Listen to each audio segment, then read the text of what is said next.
Oi, pessoal! Ju Ferraz aqui. Estamos no Ju Ferraz Cast. E hoje a convidada é uma mulher babadeira. Nordestina, retada, que começou, através de muita força e de muita ousadia, a fazer sucesso com a sua fala. Dandara Pagu vai nos contar um pouco da sua história de superação, de coragem, de ousadia e até de medo. Eu prometo que vocês não vão se arrepender em ouvir a história dessa mulher potente, linda e especial.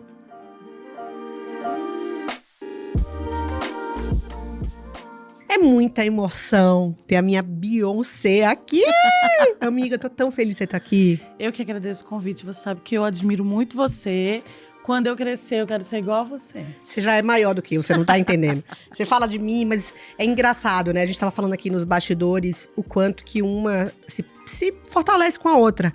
E eu tive a sorte, nessa temporada do Ju Ferraz Cast, de trazer só mulheres incríveis.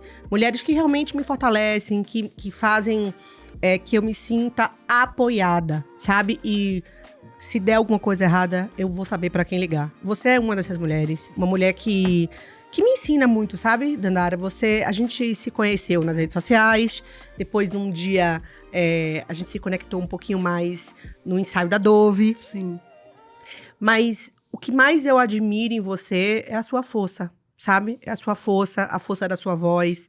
Como você consegue ecoar, né? Como você consegue chegar em tanta gente de uma maneira tão natural, tão próxima, tão verdadeira e tão humana. Então, antes de a gente começar a falar, e falar sobre corpo, sobre mente, sobre alma, eu queria que você se apresentasse. Como aquela menina que saiu, né, de Recife? É em Recife, né? Sim, sim. Saiu de Recife, ganhou esse país, né? Tem essa comunidade tão forte e tão presente nas redes sociais. Como foi tudo isso para você?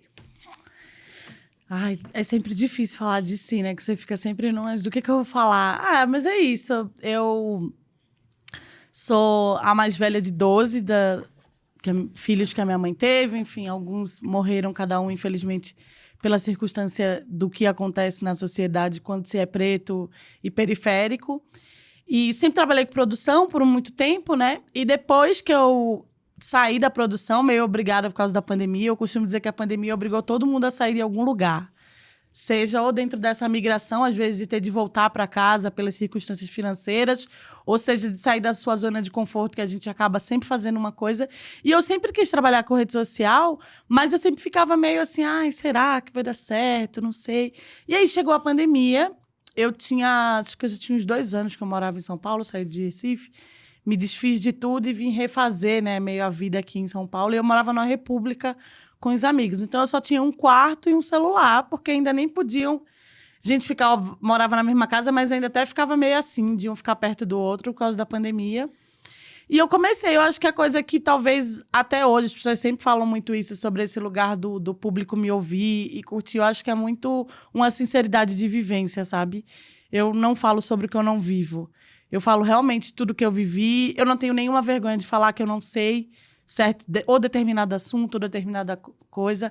E eu acho que no mundo de tanto ego, e principalmente dentro desse lugar da câmera virada para você, do mundo virado para você, ao menos no celular ali, tá na sua mão, eu sempre fui essa pessoa que eu não tenho vergonha de falar que eu não sei, que eu não tenho vergonha de falar de onde eu vim.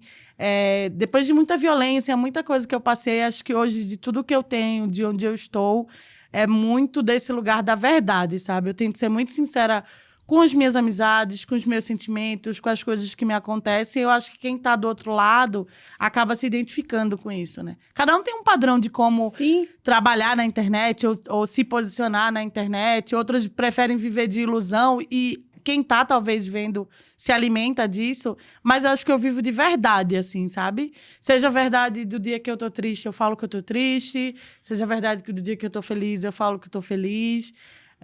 Enfim, esse fim de semana encontrei alguns amigos e é sobre isso, dizer assim, chegou e falou, eu tô cansada mesmo, pode ir embora todo mundo. E eles já sabem, sabe, assim, eles riem e falam, não, é isso, a gente sabe que é hora... Aí depois teve uma última galerinha que ficou no final, você quer que a gente vá embora? Se eu quiser, eu vou falar, tipo... Tá tudo bem.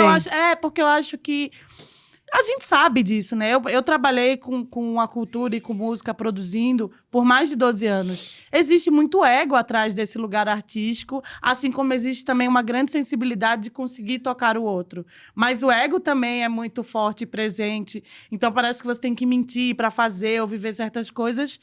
E eu, graças a Deus e aos orixás, consegui viver com a verdade, sabe? Ganhar dinheiro com a verdade, conseguir amigos com a verdade, com a minha verdade e ter um público com a verdade. Acho que, sei lá, se eu pudesse me descrever um pouco, acho que tem muito isso, assim. E essa história ao longo que eu acho que a gente vai falando aí. Né? Já falar bastante. Eu sinto exatamente isso em você, a sua verdade. E um dos dias que mais me emocionou, né, foi esse episódio que você passou, infelizmente, e a gente não vai falar disso aqui, porque a gente tem tanta coisa bacana para falar, né?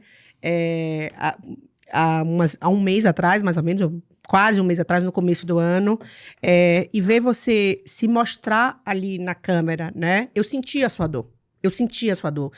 A vontade que eu tive foi de pegar um carro e estar do seu lado para te abraçar e dizer, você não tá sozinha. E eu imagino que para você seja muito forte entender que hoje você tem uma comunidade que está ali vivendo com você, né? Você fala que você sai de Recife, assim como eu, que saí de Salvador. É difícil a gente sair do Nordeste, porque, né, a gente já tem uma marca de ser nordestina. Você fala que você trabalhava com produção e você faz esse 360 na sua carreira. Como foi isso? Como é essa comparação do que era... Eu não sei se você, quando era produtora, se chamava Dandara ou se era Robiane, mas como era a Dandara produtora e como é a Dandara hoje, essa mulher potente, com essa voz, né, que chega em lugares inalcançáveis? Eu acho que, no fim, a produção, ela tem, às vezes, muito esse lugar de invisível, né? E, às vezes, é até um pouco tóxico, essa invisibilidade. Muito ruim. Que eu brinco que, às vezes, tipo, sei lá, você faz um show do Gil. Se o Gil foi muito bem, nossa, que artista que o Gil é. Se deu algum problema, nossa, a produção do Gil não presta, né? Sempre esse lugar de, apesar de ser essas pessoas que preparam e deixam tudo pronto para que o espetáculo aconteça.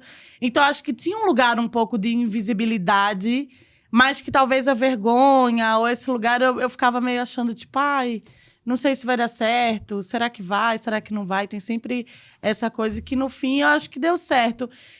Cara, foi difícil pra mim, é isso. Foi realmente a pandemia, foi realmente um lugar de, tipo assim, cara, eu não tenho mais pra onde ir que não seja tentar. Eu lembro que eu tinha um telefone que ele esquentava tanto que eu tinha que botar uma toalha úmida atrás, assim, para ele segurar, que era muito momento de live, né, na época. E por talvez trabalhar com muitos artistas toparam ir fazer live comigo. Acho que isso me ajudou muito, assim, na época. Mas, cara, eu acho que tem tanta coisa boa aconteceu, tanta coisa legal, que no fim foi uma transição legal, assim. Eu não precisei voltar para Recife, eu consegui me segurar, fui fazendo as coisas, outras pessoas me apoiaram, que eu acho que isso também é uma coisa que eu sempre soube e cada vez se afirma mais quando coisas mais sérias acontecem realmente, que eu tenho uma rede de apoio que vai além da minha família. E assim, porque a minha família, eu acabo sendo a rede de apoio da minha família. Isso é normal também, às vezes, né? Dependendo de como é construído essa família, às vezes você vira essa pessoa que vira essa rede de apoio, né? Que por mais que as pessoas possam... seus parentes escrevam, queiram falar, mas às vezes esse outro amigo pode ser alguém que tem mais essa rede de apoio. Então, acho que quando eu fiz essa transição da produção para as redes sociais, foram muito legais, assim. E eu acho que foram resultados, pô, de certa forma, rápido, assim, né? Os valores são outros, isso é importante, né? Outra ganhar outra coisa, ter acesso a outra coisa, conseguir se posicionar e falar outras coisas, né? Que nem eu falei, né? Eu falo muito a verdade, mas as pessoas também podem tomar muito isso como, tipo, nossa, a menina é desbocada. Mas, tipo assim, não acho que... Eu nunca fui uma pessoa que eu vou falar algo que seja pra, sei lá, diminuir ou ofender a pessoa. Mas são assuntos que acabam sendo muito delicados.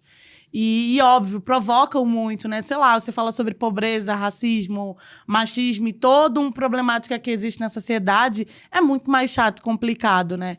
E eu tenho essa consciência, mas foram assuntos e temas que acabaram me levando para lugares muito legais, assim, sabe? Disso, de viagem, de acesso, de poder fazer coisas e me abrir, porque eu tinha muita vergonha e ficava pensando.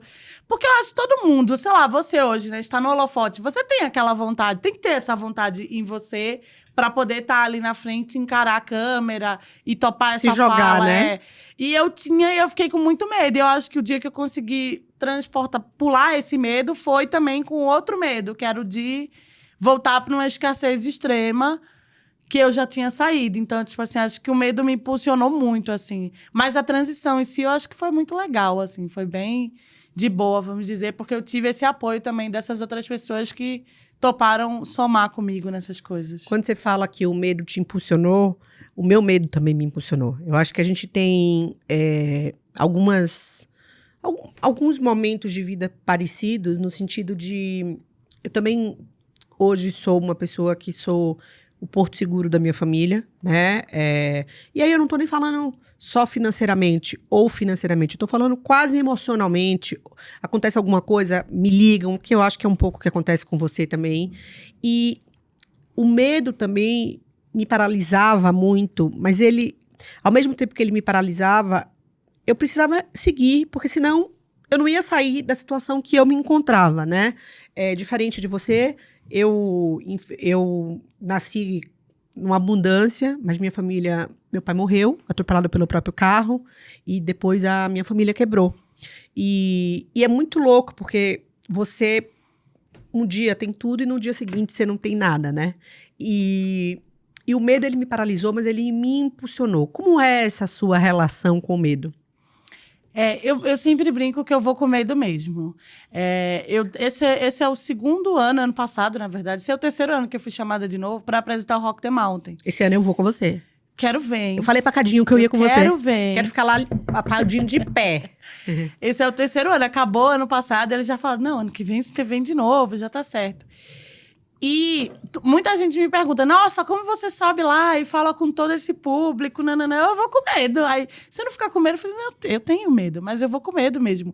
E eu acho que eu vou com medo mesmo desde muito tempo. Isso é um fato e que eu acho que eu fui conseguindo aprimorar para conseguir expandir e aumentar, assim, né? É isso, desde criança, minha mãe teve 12, mas eu sou a mais velha de todos.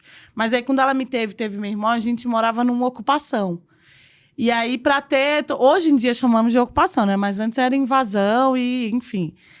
E aí, para ela conseguir construir a casa, eu fui morar com a minha avó. E depois ela teve mais filho e eu acabei morando com a minha avó. E eu vivi muito tempo de violência física, sexual.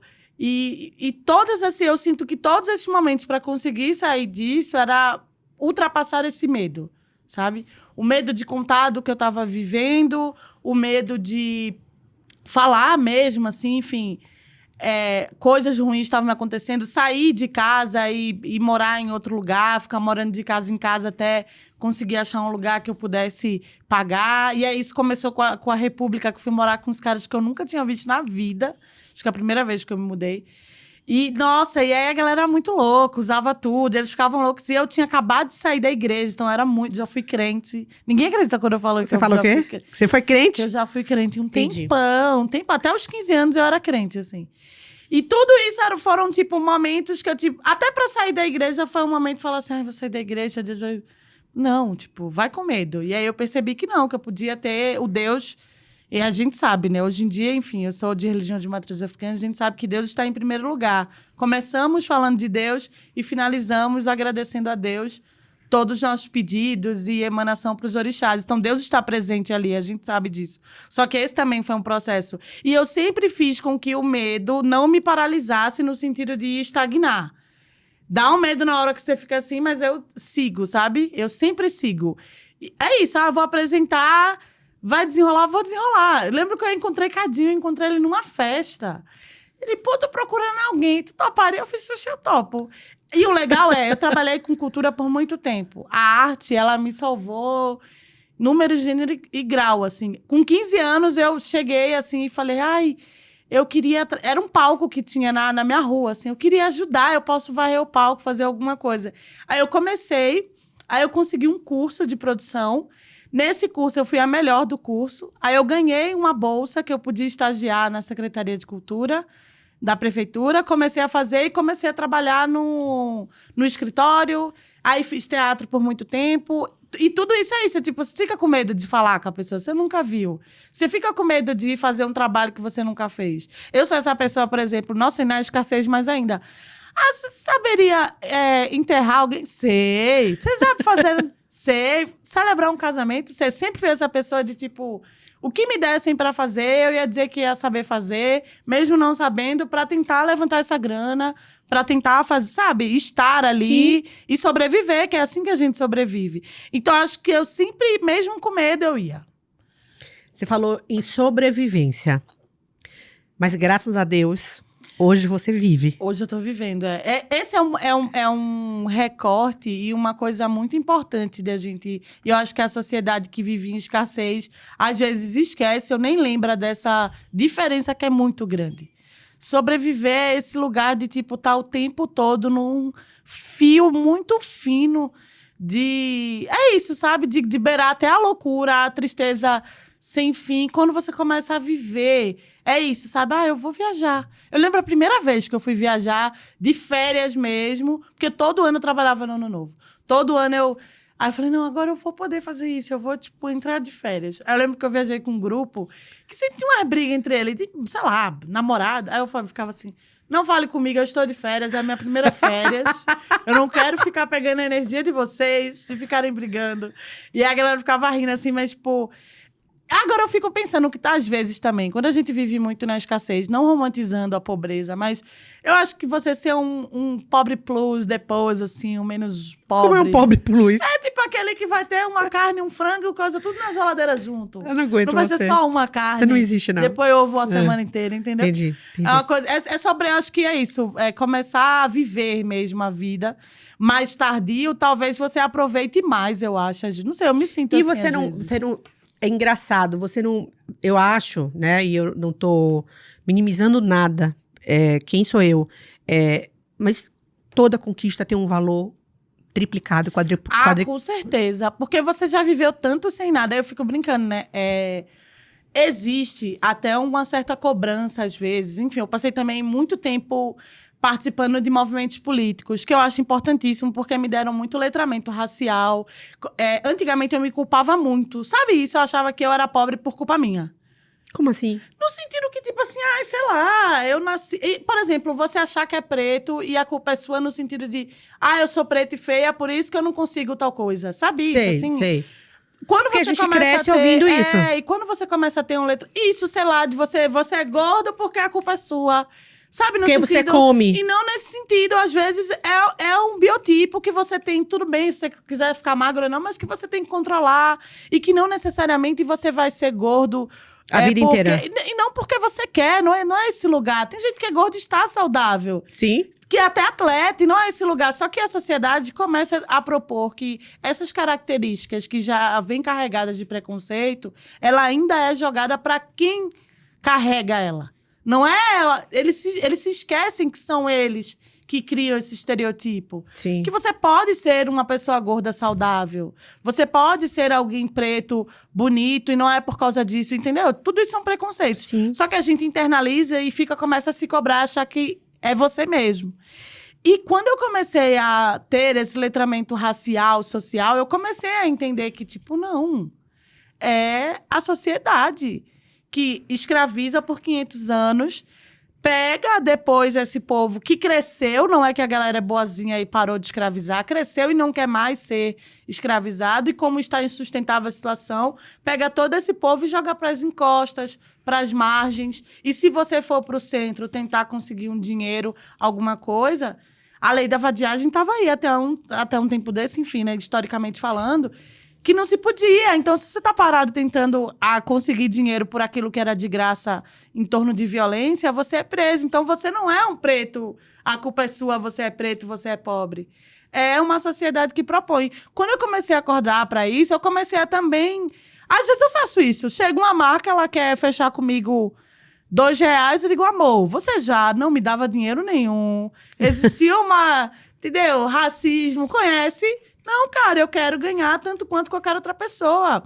E não é por favor, mas é porque eu sei que eu vou fazer também uma entrega. Porque eu sou uma mereço. profissional. Eu valho isso.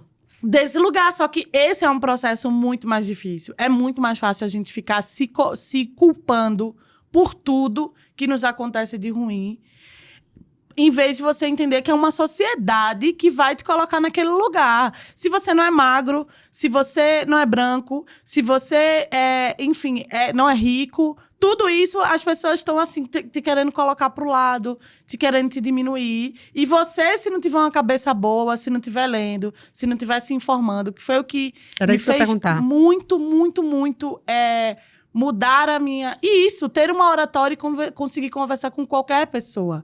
Não é nem um lugar de soberba, eu não me sinto nesse lugar, mas eu sinto nesse lugar que foi o que me tirou da morte, literalmente. Conseguir conversar com as pessoas, conseguir dizer, olha, eu quero tal coisa. Quando eu comecei essa ideia de trabalhar com rede social, hoje em dia eu não faço mais isso, é um fato, mas todos os dias eu estudava 1 hora sobre. Redes sociais? Eu lia, nem que seja um Google, que é isso também, às vezes. Às vezes, as pessoas não sabem nem como estudar. Já pensou nisso? É profundo. As pessoas não sabem como estudar. Não é que elas são preguiçosas. Elas não sabem. O ser humano, ele nasce totalmente zero de informação. É a informação que te nutre e é a informação que vai fazer com que você seja alguém, com que você seja respeitado, com que alguém te escute. Você não consegue concatenar, porque você não teve essa educação. E às vezes eu não sabia como estudar. Aí sabe o que eu fazia? Eu ficava dando Google. Era tanta besteira, mas eu achava umas coisas que realmente eu colocava em prática e tocava acontecia, entendeu? E hoje eu consegui várias coisas. A minha rede cresceu muito. É porque as coisas vão se atropelando e você vai tendo outras... Você vai subindo de degrau, né? E isso mesmo, sei lá, por exemplo, eu continuo fazendo coisa orgânica, mas às vezes, que é o que paga as minhas contas, fazer publicidade faz muito mais... Tem muita maior importância, porque eu tô pagando as minhas contas com aquilo. Mas tento não sair também desse lugar, claro.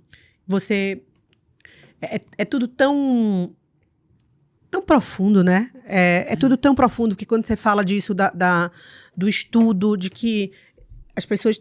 Todo mundo deveria ter acesso a estudar. E é tão básico, né?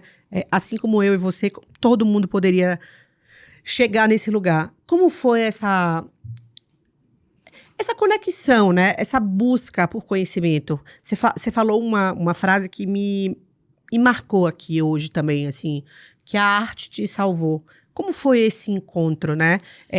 O conhecimento junto com a arte, porque... Às vezes, a gente não entende como a arte salva vidas, mas a força que a arte tem. Como foi essa história? Eu acho que a arte já me salvou. Começa, talvez, no básico, que é realmente, tipo, me arrumou uma profissão. Apesar de que é engraçado, que eu acho que até hoje a minha mãe não entende muito bem o que era que eu fazia, porque...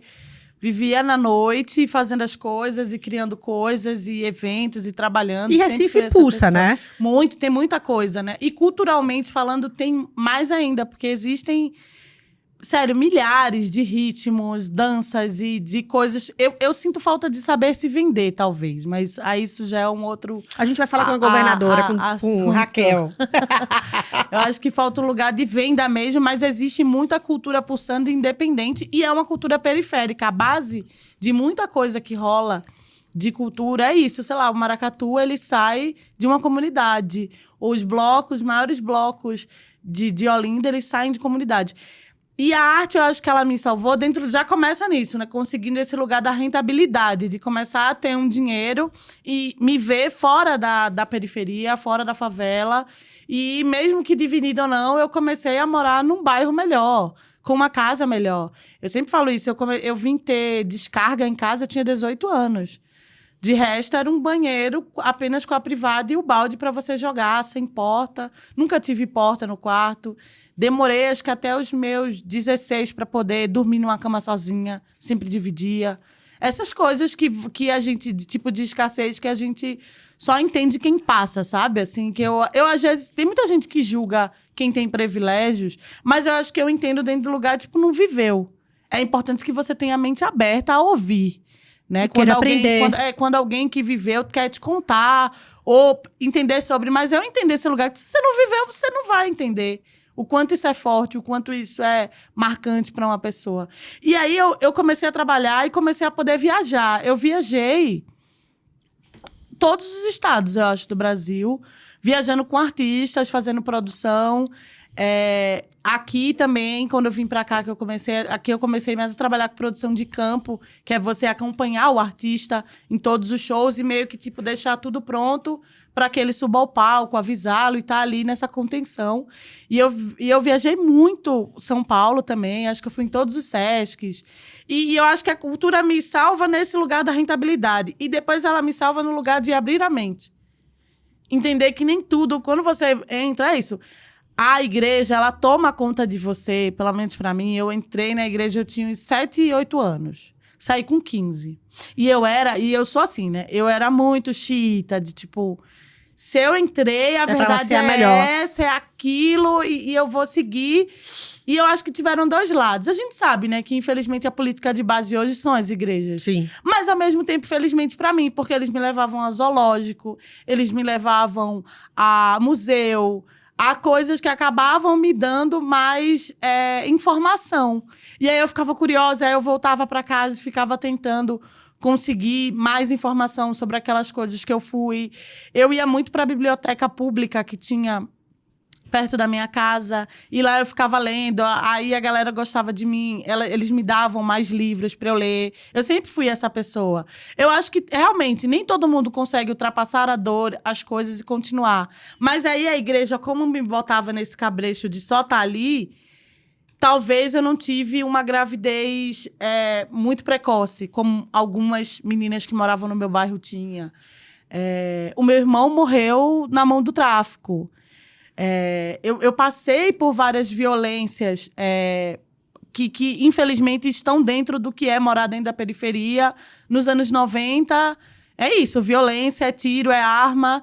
A minha casa, ela fazia um muro para boca de fumo. Então, assim, eu via tudo e eu sabia tudo o que era desde muito criança. E na igreja, eu meio que estava guardada segura. Ali. Então, eu vivia ali há muito tempo. Só que a partir dos 15 anos, você começa a entrar, eu acho, num lugar muito machista de... casar, disso, você não pode fazer isso, você não pode fazer aquilo. Aí entrou a cultura, que tinha shows. Aí começou a tipo, mas crente não pode ir pra show do mundo, que é aquela coisa que não é gospel. Aí eu, sabe de uma coisa? Aí eu cheguei, e ele era muito louco. O pastor, ele era psicólogo, que isso hoje em dia é uma coisa pra mim muito maluca, é um pastor psicólogo. E eu fazia muita pergunta maluca, do tipo assim, se Deus tá em todo canto, por que fulano? Por que o povo é pobre e o outro é rico? Eu lembro de uma vez que eu fiz isso no púlpito. Aí ele disse, olha, toda quarta-feira você vai no meu escritório e a gente vai ficar conversando. E eu sentia que ele fazia aquilo ali, era meio uma terapia, do tipo assim, pra você não ficar perguntando as coisas que vai acabar com a minha igreja. Você vem pra mim e pergunta só eu e você. Aí eu lembro que uma vez eu fui, acho que foi uma das últimas vezes que eu fui. Você não existe. Eu sentei. E esse é o lugar da verdade que eu falo. Eu sempre fui essa pessoa, desde criança. E aí, óbvio, hoje fala, sabe, não fala demais, né? Mas eu sempre fui assim. E aí eu lembro que eu fui pro show, aí eu voltei do show, eu cheguei no dia que a gente sempre conversava, falei, eu decidi que eu vou sair da igreja. Aí ele olhou assim pra minha cara. Pro pastor? Aí ele, por quê?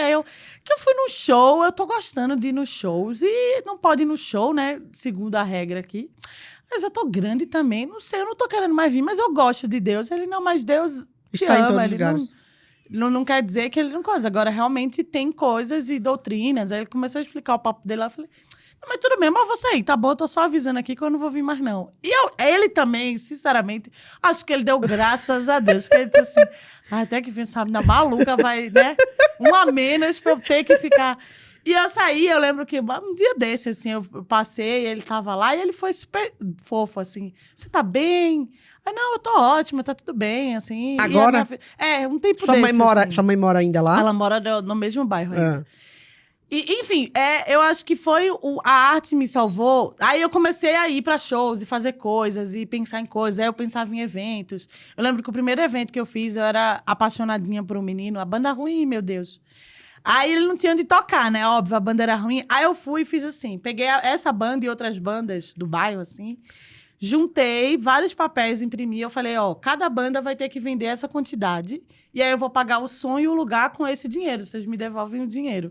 Aí a gente fez, foi o meu primeiro show. Aí depois eu lembro desse palco que tinha, que eu ficava ajudando no palco. Aí eu consegui... E aí eu acho que foi esses dois lados. Eu via que eu conseguia dinheiro mais do que o normal, então eu ficava pensando como que eu ia me sustentar ali dos 15 para os 16, esse momento de ser um adulto funcional, de começar a querer ter as suas coisas e não ter tanto. E, ao mesmo tempo, era arte. No teatro, todo mundo dava nu. Meu Deus, o povo tá nu. Aí você começa a entender que um corpo é um corpo. E tá tudo bem. E o corpo, ele não está ligado apenas ao sexo a partir da nudez. Sim. Ele está ligado a ser um corpo. E a partir do momento que essa arte vai sendo contada, é isso. Era, sei lá, era uma peça que o cara tava renascendo. Então, quando você nasce pelado. Enfim, aí você vai, tipo, tanto esses... coisa na cabeça, assim, dizer, caramba, é verdade. Porque isso é que é o legal da arte, né? Sim. É ela comunicar a você que o mundo, ele é grande e que não necessariamente ele é apenas aquilo que você ouviu a sua vida toda. Ou uma música que você escuta e você tem esse lugar de... Nossa! E aí isso me ajudou muito, por exemplo, que nem eu falei no Rock the Mountain, de todos os artistas que entraram ali, eu já ouvi quase a discografia. Sabe, assim, são pessoas que entram no palco antes, eu entro antes para chamar, mas eu consigo chamar com propriedade porque eu realmente já ouvi essas pessoas. Você sabe exatamente quem são. Eu sei quem são essas pessoas e isso é muito legal, assim, sabe? Ou seja, uma coisa que eu aprendi lá tão longe, eu volto e uso hoje no meu trabalho e consigo ser respeitada e ser legal por isso, mas isso está sempre dentro desse lugar da informação, que é uma coisa que eu sempre busquei. Sempre busquei, assim. Por mais bobo... Eu lembro, por exemplo, e a arte também esteve muito tempo... Meu avô, que foi quem me criou, até os meus 18 anos, foi quando ele morreu, ele era puxador de carroça, a gente catava lixo, eu ia catar lixo com ele. E a gente sempre teve coisa em casa, só quem é pobre vai saber isso, de você só ter as coisas... querida de casa, aquelas... Uhum. Quando os ricos já têm muito, sei lá, CD chegou quando já ninguém mais usava CD, sei lá, tava todo mundo meio usando streaming, sei lá. Sim. E aí a gente catava disco, e ele não sabia ler, meu avô. E aí eu lia pra ele os discos, e depois a gente ia pra uma feira do Troca. Sabe essas feiras? Sei. Aí a gente ia pra lá, ele comprava um monte de disco. Aí a gente ouvia muito disco, ele amava ouvir disco. Então, todo domingo a gente ia pra feira de manhã e voltava com um disco novo, aí eu via esse disco. Aí tinha uma pilha de disco. Aí acabou a coisa do disco e entrou o CD. Aí a gente tinha aquela... cheia de CD. Sempre foi esse lugar. Então, a gente já começa. E eu acho que o meu avô, por mais ser uma pessoa analfabeta e tudo mais, ele sempre foi essa pessoa que me acolheu e me protegia, talvez, desse lugar da dor. Eu lembro... quem é preto vai saber isso que eu tô falando. Você descobre que você é preto. Mas não no sentido da cor, mas é que vai ter um problema. Tá entendendo? Tô. Você vai ter esse problema na vida porque você nasceu preto. Isso é uma coisa que é muito louca. E só depois de um tempo fazendo terapia foi que eu entendi. Mas eu tinha uns 8 anos e uma menina chegou, pegou o meu braço... e encostou de um menino que era branco e que eu ainda era meio apaixonadinha por ele. Aí ela falou, ele é branco, você é preto, você é feia. E isso foi um estalo na minha cabeça de falar assim, caramba... eu não sou igual. E vai ser um problema, né? Porque a galera tá achando ruim aí, que não é igual. E eu... Nossa, eu tentei. Eu falo isso em todo lugar que eu vou. Eu tentei ficar branca, assim. Tomei água sanitária, passei pasta... botava camisa comprida pra ver se eu ia clarear. E não vai, né, gata? Que é muito café que ela tem. Mas eu cheguei em casa, eu lembrei esse dia, eu cheguei em casa chorando e falei pro meu avô, a menina disse que eu era preta, eu não quero ser preta. Aí eu tava puta, assim, falando pra ele resolver. Tipo, resolva! Tem que fazer alguma coisa. E eu lembro que ele botou um disco do Martinho da Vila, que era aquele canta, canta, minha gente, deixa a tristeza pra lá. E me pegou no colo, assim, e me começou a dançar comigo. E eu ficava puta, porque eu achava que ele tava... minimizando. Ou tirando onda com a minha cara. Só que depois, anos depois, eu lembrei disso. E eu lembrei da música. A Vida Vai Melhorar. Ele não sabia falar, mas era mais um lugar onde a arte e a música... Sabe, tipo assim... vai ficar tudo bem, minha filha. Você vai ficar... Quando eu cheguei, eu falei... você tem que fazer alguma coisa. Ele, você não vai ficar branca. Não vai acontecer. Aí eu, não. Ele, não tem como, você é preta. E é assim mesmo. Vamos escutar uma música. Aí ele botou a música e eu ficava puta porque eu achava que ele não queria me ouvir naquele momento. Eu entendi, mas ele tava querendo... E trazer, a letra já falava tudo. A vida vai melhorar. Uma hora você vai ser dona de você... e as coisas vão melhorar pro seu lado. Mas hoje é esse baque, sabe? Assim. E agora que que a vida melhorou, como é que você enxerga voltar para o lugar que você veio? Como funciona isso para você? Eu vou te contar um pouquinho que eu levei muitos anos da minha vida rejeitando a cidade que eu nasci. Porque eu vivi coisas muito duras na minha cidade, né? Com a minha família, foram muitas perdas. E eu resolvi dar as costas. Era praticamente assim, sabe quando você falou que você queria ser branca?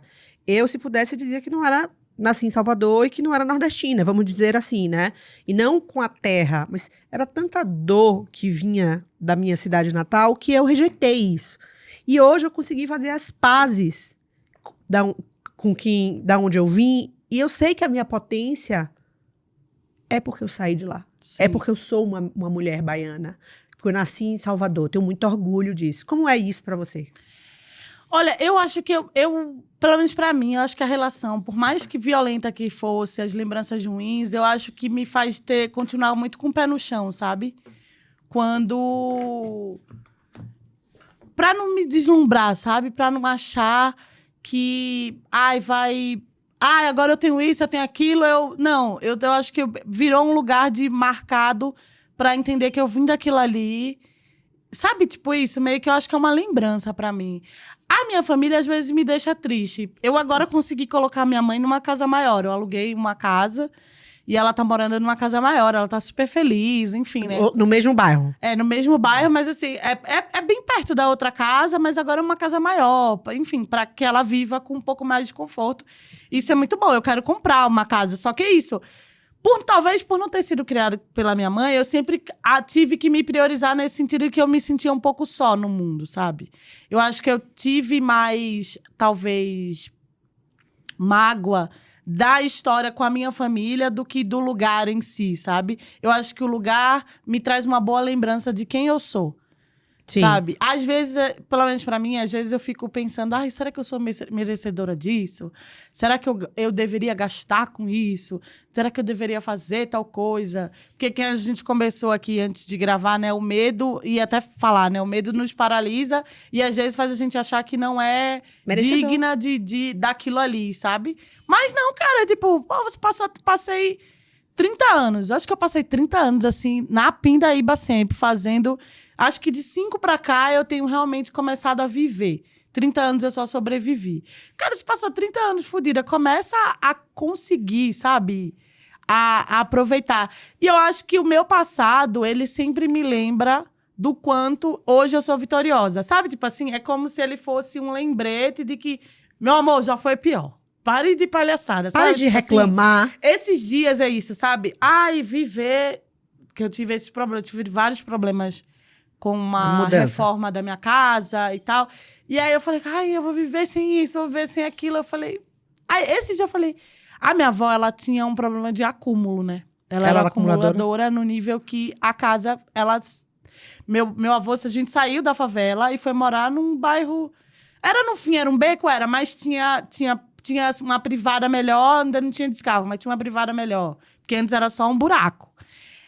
Tinha coisas melhores. E tinha cerâmica, que era a primeira vez que eu fui numa casa que tinha cerâmica. E a minha avó juntou tanto lixo, que a gente não via mais o piso da casa. Era uma coisa, assim, bizarra. E aí, eu tava pensando esses dias, eu falei... Gente, eu tô reclamando que não tem coisa... Eu vivia no lixo, literalmente. Porque era assim, a gente limpava tudo e dali a um mês ela dava um jeito de juntar tudo de novo, assim. Era um negócio bizarro, assim. E é muito louco. Tipo assim, eu falei, cara, por que eu tô tão mal? Porque não tem tal coisa? Quando o restante das coisas, realmente, a da casa, eram mais coisas de finalização do que não funcionamento. Isso é um fato. E aí eu ficava assim... Sempre que eu começava a querer ficar triste ou baixo astral por causa dessas coisas, eu comecei a lembrar disso. E desse último episódio que aconteceu, que entrou água e tal, aí depois que secou tudo, que tava tudo no lugar, eu falei, é isso. Aconteceu enchente de água na canela, na minha casa, por causa da chuva, enfim, periferia. E ter de levantar móvel rápido, e aquilo ali ainda passar um bom tempo. Não foi, tipo, encher a água, corre, todo mundo ir lá me ajudar e secar e as coisas estarem no lugar. Perder coisas. E eu não sei, eu acho que o meu passado eu uso como lembrete pro meu presente. Do tipo, filha, esse rato já foi maior. Né? Agora é só alegria. Só o mosquitinho passando, passa um negocinho que vai embora. Conviver no lixo, viver esse tipo de coisa, era outras coisas que aconteceu. E eu acho que é isso. Eu lido com o meu passado, ou com toda essa tristeza que eu já vivi, como um lembrete do meu presente, de que já foi pior, sabe? Óbvio que às vezes eu também viro refém do medo de voltar. Isso é uma coisa que faço. Eu até dei uma parada tem um tempo, eu vou voltar de novo. Tá na hora, né? Mas eu fiz quase mais de 10 anos, assim, de terapia. Que foi isso também. Eu falei sobre a arte, né? Falei sobre as pessoas, mas eu acho que a terapia me ajudou muito. É isso, por exemplo, essa violência sexual que eu vivi quando criança, eu só contei na terapia. E aí eu tive coragem de contar pro mundo, assim. Mas antes eu nunca tinha contado. Por exemplo, né? Coisas que você acaba eu não sabia que você tinha sido violentada. Dos 8 aos 12 anos. E eu ainda era obrigada a dormir com essa pessoa, porque não tinha outra cama. Que era um tio que eu tinha, enfim. E esse foi um processo muito louco, porque eu me culpava o tempo todo quando eu era criança. Eu ficava achando que a culpa era minha, que aquilo ali acontecia, e eu não entendia muito bem o que estava acontecendo. E eu fui crescendo, e aos 12 anos eu lembro disso muito. Por isso que eu inclusive, até uma história boa de contar. Eu ia muito para a biblioteca porque eu conseguia fugir dele o dia inteiro. Mas à noite eu tinha que dormir lá porque não tinha outro lugar. Eu não tinha coragem de contar para o meu avô, nem para minha avó, porque eu vivia num lugar muito visceral, assim. Eu tenho certeza que eles matariam ele. Não era uma coisa que iriam para a polícia, não sei o quê. Entendi. Esse lugar, infelizmente, da falta da informação, não generalizando, claro, mas o analfabetismo, eu sempre vivi num lugar muito de violência, assim, sabe? A minha avó, eu lembro que o meu avô traiu ela, tipo, deu uma facada nele, assim, tipo, sabe essas coisas Uma assim? facada real? Real. Depois voltaram, parecia que nada tinha acontecido, mas real. Então eu ficava nessa culpa de que se eu contasse, eu ia destruir uma família. E que já não era muito família. E eu acho que isso acontece no permeio em todo mundo que já sofreu violência sexual. De se culpar, entra de novo a culpa, né? Ela sempre volta pra gente. E desse medo dessa destruição da família. E eu lembro que quando eu tinha 12 anos, eu ia sempre pra biblioteca e tal. E aí um dia eu peguei um fanzine de Dandara. Que contava a história de Dandara, que foi a companheira de Zumbi dos Palmares. E quando eles montaram o primeiro quilombo, e quando descobriram o quilombo, ela se matou, se jogou do penhasco com várias mulheres. E eu lembro de uma vez que eu deitei com uma faca embaixo do meu travesseiro, e eu falei pra ele, se você tocar em mim de novo, eu vou me matar. Eu fiquei com isso na cabeça, que tipo, eu vou me matar. 12 anos. E ele ficou tão assustado que nunca mais ele fez nada. E também, enfim, eu menstruei também. Acho que eu comecei a, tipo, a aguçar coisas em mim enquanto uma mulher, assim. Acho que eu o instinto e feminino. nunca mais isso aconteceu. E ele também, enfim... Ele é vivo? Não, ele se intrometeu também com tráfico e morreu, enfim. Morreu, acho que 2, 3 anos depois, assim. Enfim, com o tempo ele morreu e já não morava mais lá, enfim. E eu nunca tive coragem de contar isso pra ninguém. Eu fiquei meio me remoendo nisso e tal. E aí eu lembro que quando eu tava fazendo o curso de produção, alguém falou assim, tinha um tema no curso que era sobre nomes artísticos. Que tinha artistas que se a gente quisesse, podia ter. Aí eu falei, vou me chamar Dandara. Aí disso eu fiquei com Dandara. E de onde veio o Pagu? O Pagu era mais pra fazer frescura mesmo, era mais pra ter uma coisa. Depois foi que eu vi que tem Patrícia Guimarães, tem várias coisas, mas era porque eu acho que eu tinha... não, era por causa da música mesmo. Sabe a música de... Acho que é de Rita Lee, não era? Ou é de Elis Regina? É uma das duas. Não sei, vou dar um Google, que nem você depois, eu não sei. É uma das duas. E eu vi essa música uma vez, eu gostei, eu botei pra ficar, tipo, uns 2 sobrenomes, assim. Que tem isso também, né? É muito louco. Às vezes você precisa se reinventar pra ser aceito no lugar. Você precisa enterrar coisas. Nem todo mundo tá preparado pra... Hoje eu falo com muita tranquilidade sobre a violência que eu passei, porque eu já trabalhei isso na terapia. Sim. Porque eu sei que não era culpa minha, porque é importante falar, inclusive... E ajudar outras mulheres. Inclusive, sei lá, se tá me ouvindo, se tá passando por algum tipo de violência, você precisa falar pra alguém, você precisa tentar sair disso. Não é culpa sua.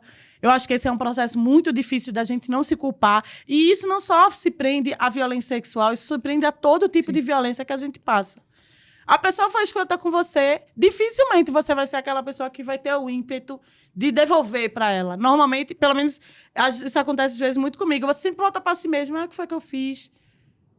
Será que é culpa minha? Será que eu mereço isso?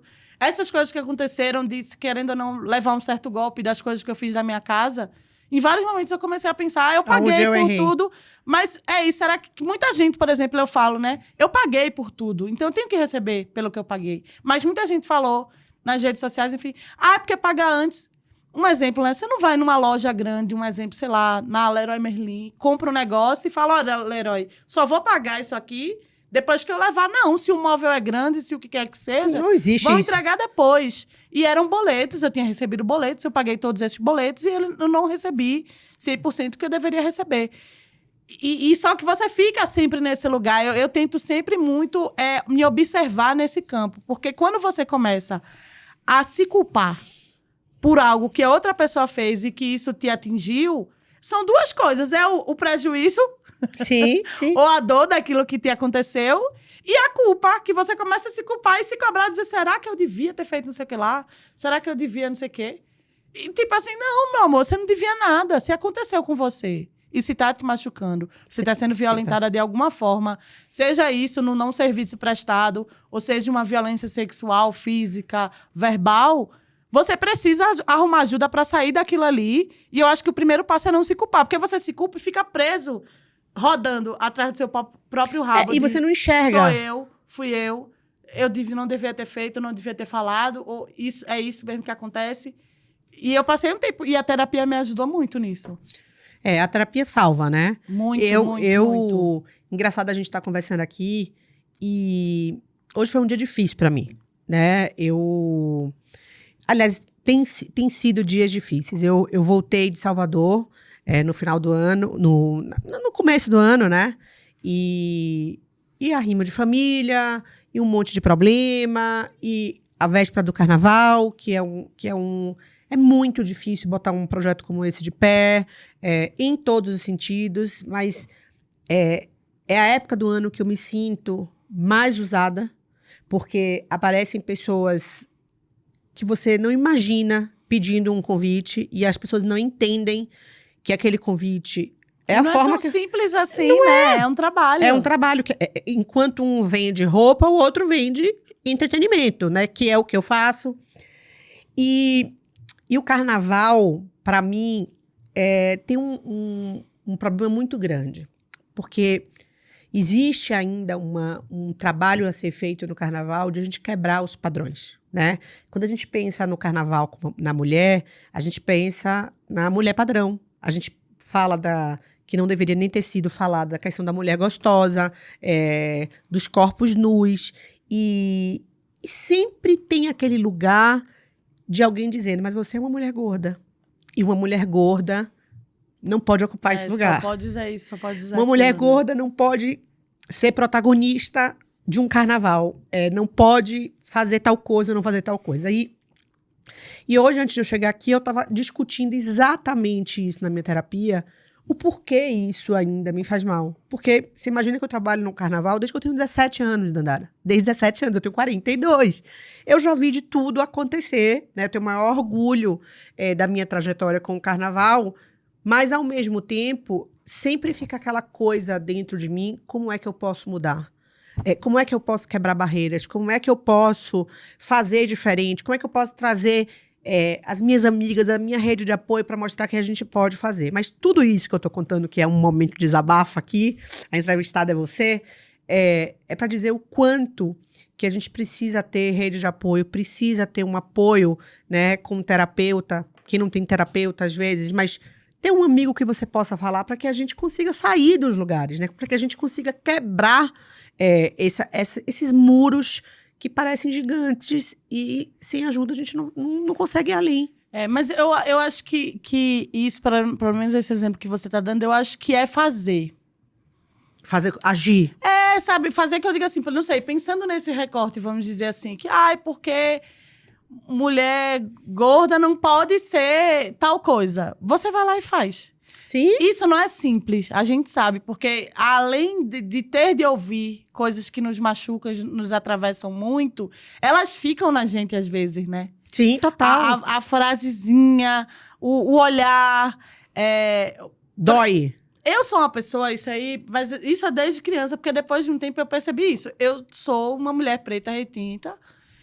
Então, quando eu percebi isso, eu comecei a falar, então acho que é hora mesmo de ser louca, né? Porque vamos sempre julgar. Esse lugar de julgamento, ele é proposto sempre às pessoas. Mais ainda aqueles que se destacam quando não esperam esse destaque. Você é uma mulher que se destaca quando talvez não esperavam que você se destacasse. Isso é verdade. Que você mandasse, que você fizesse, que você conseguisse construir e levantar. Então, eu acho que isso... E aí, se eu não ligo, se acham que é soberba, se não é, nananã. É quando eu percebi isso, que chocar e trazer essa realidade, essa verdade, antes de todo mundo, ia me trazer muito mais benefícios do que malefícios, eu comecei a fazer isso.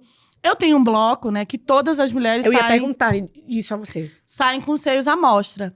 E eu sou uma mulher gorda, sou uma mulher preta, os peitos batem no joelho, entendeu? A barriga é um por cima do outro e eu saio igual.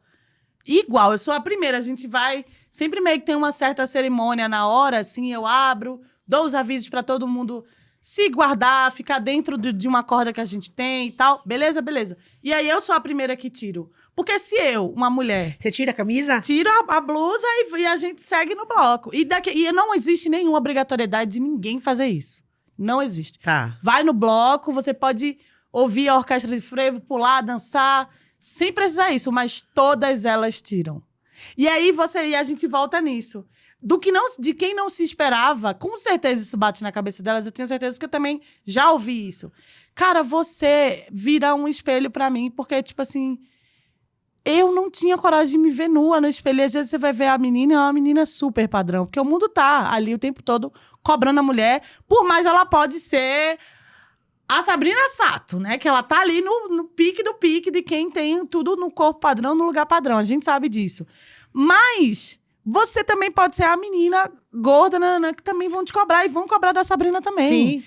É um ciclo que sempre vai acontecer. E é isso. Bell Hooks fala sobre isso, né? Que ela tem um livro dela, Erguer a Voz, e ela fala sobre... Já que vão mandar você calar a boca, fale. Já que vão te julgar, faça. E eu acho que o que mais me fez ser quem eu sou hoje, estar onde estou, ter um bloco que sai mais de 5 mil mulheres, todas com o peito à mostra, sem precisar tirar a blusa de ninguém, é fazer. Eu sou essa primeira que mostra, a outra vai. Quando vi, então todas elas, um peito maior que o outro, caído, nanã. Tem gente que te retirou a mama e diz que foi a primeira vez que conseguiu tirar a blusa e se ver e estar ali.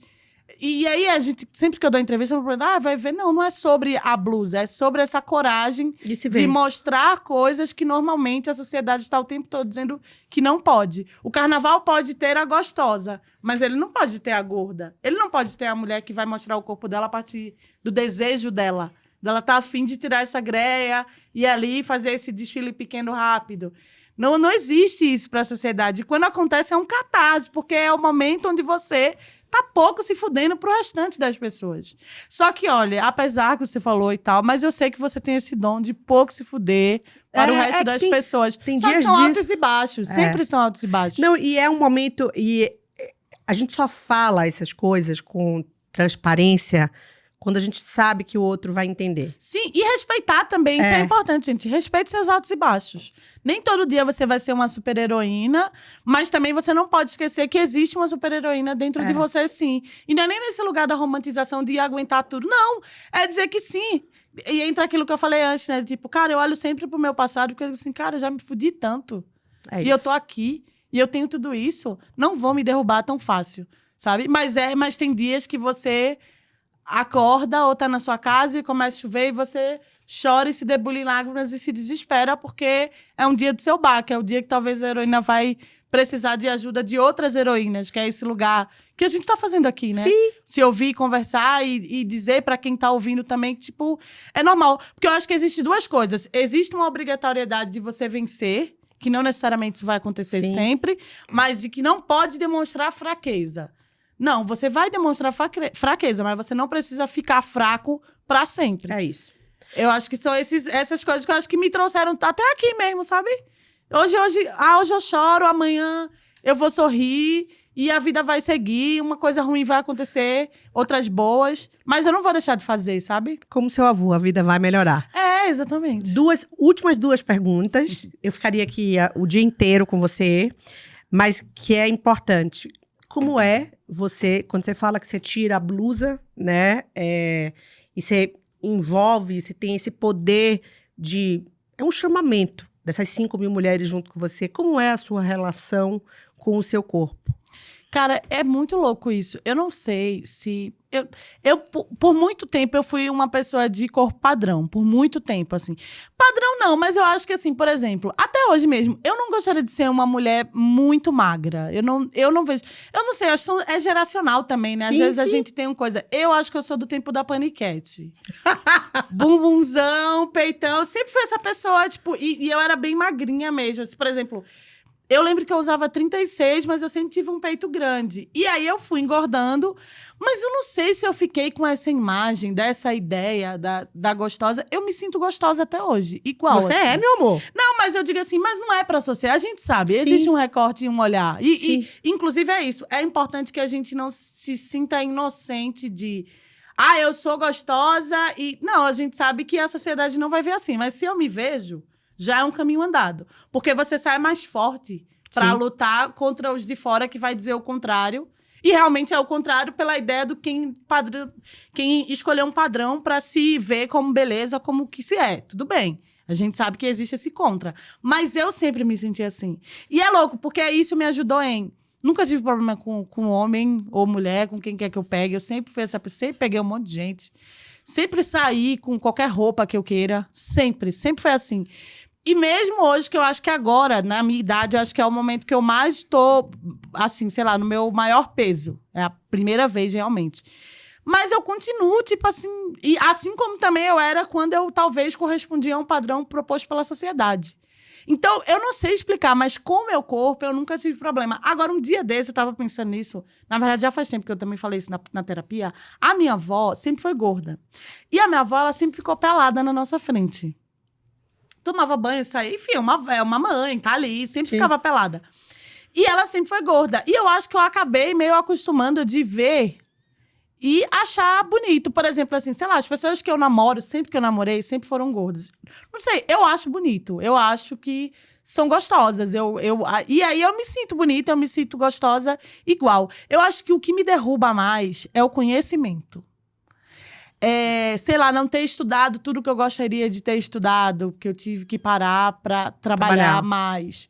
Eu acho que isso sim é uma coisa, pensando no preconceito, que me pega. A escrita, às vezes eu erro muito escrevendo. Eu sei que eu tenho uma boa oratória de conversar, mas escrevendo, às vezes, eu erro muito. E são coisas que eu tento, mas que eu tenho realmente uma dislexia, eu engulo, eu penso mais rápido do que eu escrevo. Também. E se eu não tenho essa base educacional, vai dar merda. E isso me deixa mal, sabe? Assim, sim. Sei lá, se alguém quiser perguntar, ficou aí um segredo pra vocês. Se alguém quiser me xingar, fala, tá escrevendo nada. Nossa, isso me mata. Isso eu fico mal, que eu acho que tem que ir no lugar do intelectualidade, sabe? Do conhecimento. Mas você pode hoje fazer aula de português, se você quiser. Com certeza. Isso é uma coisa, inclusive, que eu tava pensando esses dias. Mas é muito louco, porque você vai se atropelando, né? Nas coisas, na vida, e você acaba não fazendo. E quando é uma coisa que te traz medo e que mexe... que todo mundo tem aquele monstrinho, aquele pontinho... Que mexe com você. Que parece que a desgraça da pessoa chegou no dia e conseguiu... Aí dá uma baixa, né? E eu acho que é isso. O medo a esse lugar faz com que talvez eu acabe me auto-sabotando. Que isso? Racionalizar o problema não quer dizer que você vai resolvê-lo, né? Tem uma diferença entre a teoria e a prática. Né? Isso é uma merda. Mas eu acho que é esse ponto. Mas o meu corpo, fisicamente falando, nunca foi um lugar. Porque eu sempre... É isso, no meu bairro eu fui a primeira pessoa que tinha Black Power. Eu tive os dreads que batia na bunda. Eu sempre fui essa pessoa do fisicamente falando...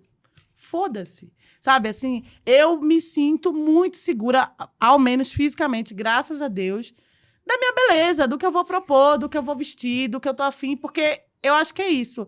O maior segredo é você estar feliz com aquilo. Sim. Eu acho que isso reverbera no restante. Por isso que é importante quando... Eu lembro de uma vez no Coisa da Dove, foi uma besteira isso, mas você falou, tipo assim, eu queria isso aqui. E todo mundo foi lá, não foi nem nada demais. Mas é aquilo, eu não quero estar Vestida de um jeito de gorda, que eu não quero estar pra agradar o outro. Eu tenho que estar feliz. Porque quando você sai de casa feliz com o que você tá, com o que você tá vestindo, com o que você tá, não vão te derrubar. E isso é força para fechar o negócio, isso é força para se posicionar no trabalho, isso é força para várias coisas. Mas eu não sigo um padrão. Eu gosto de uma coisa, eu vou lá. Então, para mim, o meu corpo sempre foi de boa. De verdade, eu não sei explicar isso, porque sim, eu sei que seria normal eu me achar feiona, nananã. Engraçado. Mas... Eu não vejo assim. A minha pergunta é porque, às vezes, a gente... Não, seria normal para a sociedade, porque quando você não começa a corresponder, principalmente quando você trabalha com a imagem, é meio normal você, às vezes, ficar tentando o tempo todo alcançar. E eu me sinto mais assim para informação, para intelectualidade, para... Porque, sabe por quê? Quanto mais informação você tem, mais armas você tem para lutar contra essas coisas. Sim. Alguém te chama de feio, aí você vai falar, você tá falando que eu sou feia, porque o racismo e a ideia da beleza padrão tá te dizendo que é isso aqui, mas eu tô de boa com isso. Porque aí você fica de boa. Sim. Quando você não tá bem com isso, aí isso vira sempre um problema. Uma arma contra você, e você vai murchando, às vezes entra em depressão, quer fazer coisa maluca que não consegue... Perde a vida, que nem certas pessoas que já estão no padrão e vão fazer mais coisa porque acham que tá pouco. Graças a Deus, esse mal aí eu tô bem de boa, assim, corporalmente falando. Que ótimo. E o futuro? Ai, o futuro... Você falou do passado, a gente falou muito do presente, mas e o futuro de Dandara? O que é que você sonha, além desse casamento que eu não perco por nada? Tá, meu bem? Nossa, casamento vai ficar para a história, porque eu adoro festa, né? Já tô Se pensando. não me convidar, eu não sei o que vai ser. Está convidada, tá? Olha aí, ó, vocês estão vendo, né? Além desse casamento maravilhoso, eu quero saber desse futuro. O que é que você planeja? Ai, eu quero muito... Você quer fazer um livro? Me conta. Sabia que eu já pensei nisso do livro? Eu ia mal ler sua história. Uma galera já falou, mas é porque eu acho o livro... Não sei, é uma viagem minha, claro. Porque eu acho que seria uma biografia, né? Seria por história. Mas eu acho que livro é pra quem tem mais vivência de vida. E você acha que você tem pouca vivência? Mas eu me acho muito nova. Eu fico muito pensando sobre isso. Mas você sabe que eu vou escrever um livro. Quer dizer, tô terminando um livro que chama Empreendedora da Minha Própria Vida. Não é sobre minha biografia. Mas aí você tá trazendo um assunto que aí eu acho válido. Então você tem que pensar como você superou tanta coisa. Porque o que é que eu acho que nós todas fazemos? Né? E essas 6 mulheres que estão nessa primeira temporada. Nós todas abrimos caminhos para as próximas. Sim. Né? O que eu vou fazer no meu livro, e que eu acho que você pode fazer no seu, é uma sugestão, obviamente, é dizer, eu me dei bem nesse lugar e eu me dei mal nesse lugar. Para que as pessoas não caiam em erros que a gente já atravessou. Ou fraquezas que a gente já passou. Sabe, quase ser um farol para as próximas que estão chegando. Eu acho que você tem muito a contar, mas desculpe, eu mesmo perguntei, eu mesmo respondi. Eu tô impossível hoje. Mas eu penso muito em trabalhar mais com rede social, mas eu penso em trabalhar com os influenciadores, assim. Abrir uma agência? Eu não sei se é uma agência, porque tá tudo tão difícil. Eu não sei se é agência, mas eu acho que um lugar que acolhe, de fato, pessoas. Que assim, eu tenho, por exemplo, hoje mesmo... Por coincidência, eu não sei, coincidência do destino. Eu recebi 2 amigos meus com orçamentos pro ano. Foi uma coincidência. 2 ao mesmo tempo, dizendo, até falaram, eu te dou. Falaram, cada um falou, não, a gente pode pensar no valor e tal. E eu gosto muito desse lugar, porque entra de novo a coisa de produzir as pessoas, que eu gosto, sabe?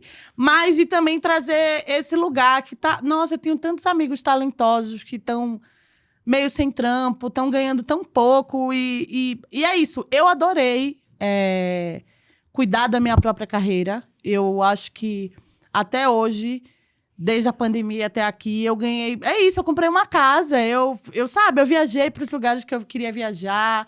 Você tá vestida de Beyoncé, né, amor? Eu ajudei as pessoas que eu queria ajudar e tenho ajudado. Eu tô vendo que tá dando certo e eu sinto que existem Muitos, porque isso é uma coisa do artista. Ele sabe ser artista, ele sabe criar, mas o gerenciamento é muito mais difícil. E eu, graças a Deus, sou hoje uma artista, vamos assim dizer, que sei me gerenciar. Só que os influenciadores que são artistas, nem todos sabem. E, infelizmente, pessoas de má fé se aproveitam disso, dessa fragilidade do artista que só consegue criar, mas não consegue gerenciar. E eu tenho muita vontade, assim, eu tenho pensado, mas é isso, né? Tudo isso requer dinheiro, requer várias coisas, assim, mas eu tenho pensado muito nisso, assim.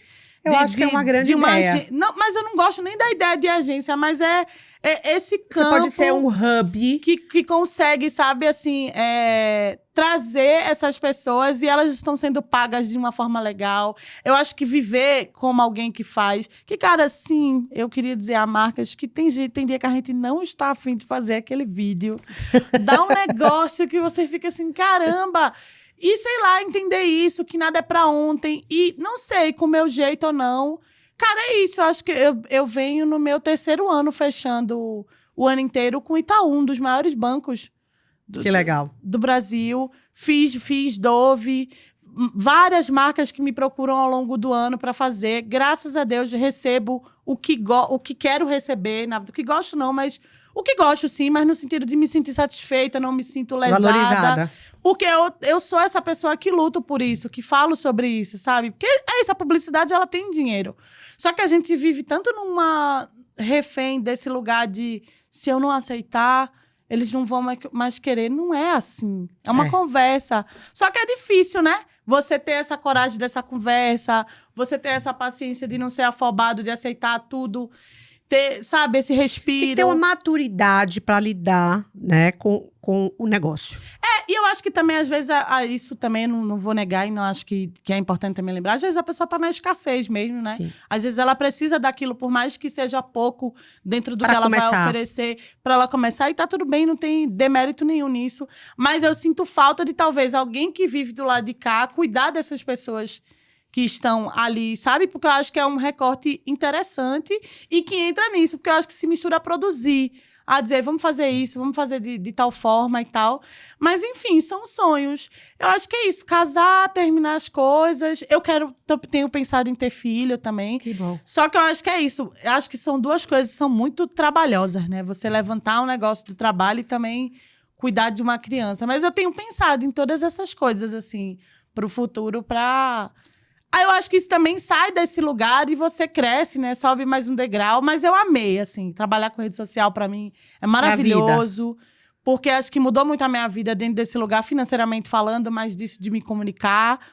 E ter essa volta das pessoas, delas gostarem. E isso que você falou, né? A gente vira um lugar de, caramba... Quando eu sempre penso que tem alguma menina preta, retinta... lá na favela, que vai se inspirar em você. Vai olhar e falar assim, já recebi isso. Isso me emociona muito, das pessoas chegarem e falar assim, nossa, eu também moro em tal lugar, eu vivo de tal jeito, mas sempre que eu vejo você, ou pessoas que me seguiam antigamente, dizem, nossa, eu lembro quando você morava num quartinho pequeno e agora você tem essa casa bonita, ou você conseguiu tal coisa, ou vi você em tal lugar com tal pessoa. Tudo isso é um lugar de tipo, nossa, eu venci. Se você conseguiu... Eu também vou conseguir. Eu acho que esse também é o nosso lugar. Além das nossas vitórias particulares. É a nossa responsabilidade, né? É esse lugar de que seja gorda, seja magra, seja preta, seja azul, você vai conseguir também, sabe? Você não tá sozinha, porque se uma pessoa conseguiu, você consegue também. Não é uma fórmula mágica, não é tão simples. É na luta. Dói pra caramba, mas você chega, sabe? Isso é que é muito legal, assim, E que eu acho que me faz também não desistir, às vezes, sabe? Que tem tanta coisa que acontece e fala, ai... Cansei. Mas você respira, descansa e volta dizendo assim, vamos de novo, porque já subi isso tudo, eu vou subir o resto. Amiga, foi um enorme prazer estar aqui com Prazer você. é meu. Como eu já disse, eu te admiro muito, eu muito, também muito, te muito admiro mesmo, muito. assim. Eu te admiro demais. É engraçado. Eu tenho falado isso aqui constantemente. A gente vive na correria que a gente não consegue estar presente, né? Você me disse tanta coisa importante, tanta coisa potente, tanta coisa que eu não sabia hoje. E eu cheguei aqui murchinha, mas eu já vou sair daqui assim, me sentindo uma super Mulher Maravilha, porque é sobre isso que a gente representa para as outras. E mais do que isso, né? O quanto que uma potencializa a vida da outra. Então, aqui fica o meu muito obrigada. Obrigada a você pelo torço convite. muito para que você abra. Pode ser uma consultoria, pode ser uma mentoria, pode ser uma agência, para que você ajude outras pessoas a criarem o que você cria. Eu acho que sim, se tornou tudo, às vezes, muito duro, né? Falta uma humanização nessa história de criar robótico. Só quer o dinheiro. O dinheiro e o dado, e e o que tem que fazer, e como é que tem que fazer. Então, eu torço muito para isso.